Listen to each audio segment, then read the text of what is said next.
राधे राधे। भाग्य इच्छा चैनल में आप सभी का स्वागत है। मैं हूं आपके साथ आचार्य पुष्पेंद्र शास्त्री।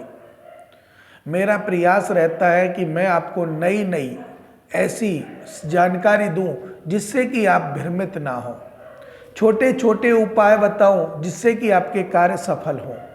ऐसी बहुत सारी बातें आप लोगों के जीवन में, आप लोगों के मन में चलती हैं, लेकिन वो बातें आपके जीवन में कहाँ तक उतरती हैं ये हमारे जीवन का लक्ष्य होना चाहिए।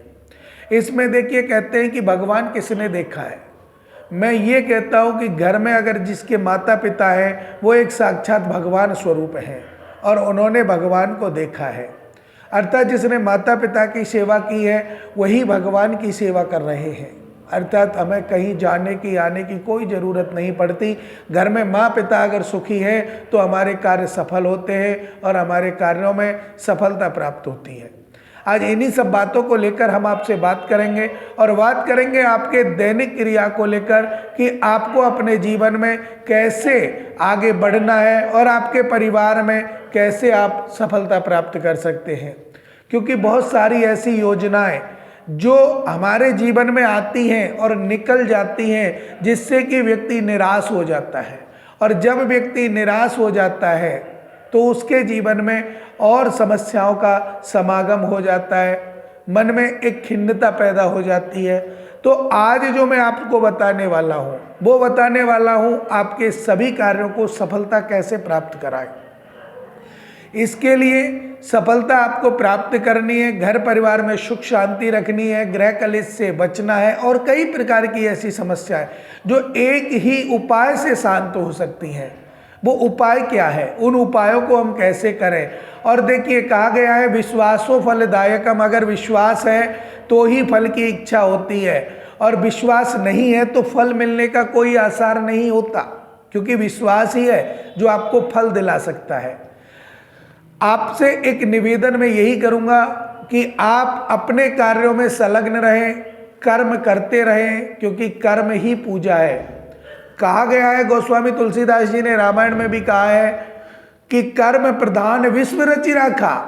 कर्म ही प्रधान है, हम कुछ नहीं है। हम जो करते हैं, कर्म जो करते हैं उसी से हमें फल मिलता है। तो वो कौन सा कर्म करें जिससे हमारा लाभ हो, कुंडली में हम कैसे जाने। ज्योतिष के अलग अलग प्रारूप आपके जीवन में बतलाए गए हैं, उन प्रारूपों को कैसे दूर किया जा सकता है। जैसे कि कोई व्यक्ति उन प्रारूपों को दूर करने के लिए अपने कार्यों को आगे बढ़ता रहता है।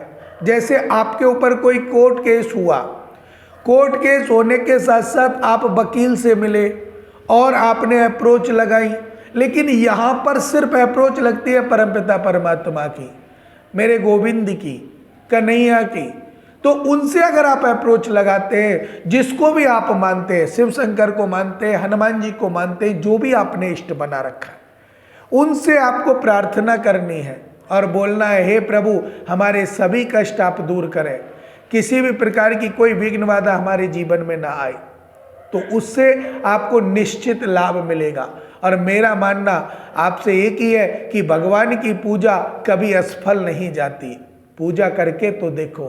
तो आज आपको सर्व सुख शांति देने वाला एक उपाय जो मैं आपको बताने वाला हूं, वो उपाय है कि आपको शिव जी के मंदिर में जाकर 5 बेलपत्र लेकर जाएं, 5 बेलपत्रों पर शहद लगाएं और जय श्री राम, सुन लीजिएगा, 5 बेलपत्रों पर जय श्री राम लिखे। और जब जय श्री राम आपने लिख दिया तो उसको उल्टा करके ओम नमः शिवाय बोल करके आप वहाँ पर चढ़ा दें, शिव जी के ऊपर रख दें, शिवलिंग के ऊपर चढ़ा दें और प्रार्थना करें, प्रभु मेरी ये काम है, इसको आप सफल बनाएं।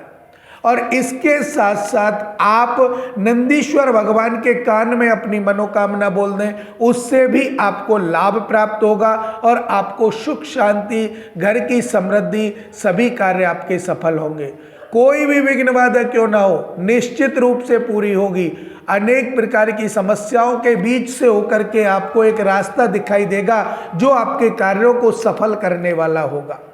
तो इन्हीं के लिए एक तो ये उपाय करना है। दूसरा उपाय क्या करना है, जब आप सुबह उठते हैं स्नान आदि ध्यान करके अपने घर के देवालय में जाएं, प्रणाम करें, अपने माता पिता को प्रणाम करें, चरण वंदना करें, और उससे आपके जीवन में सफलता प्राप्त होगी और कोई भी विघ्न बाधा आपके जीवन में नहीं आएगी। इन्हीं शुभ मंगल कामनाओं के साथ मुझे दीजिए इजाजत। राधे राधे।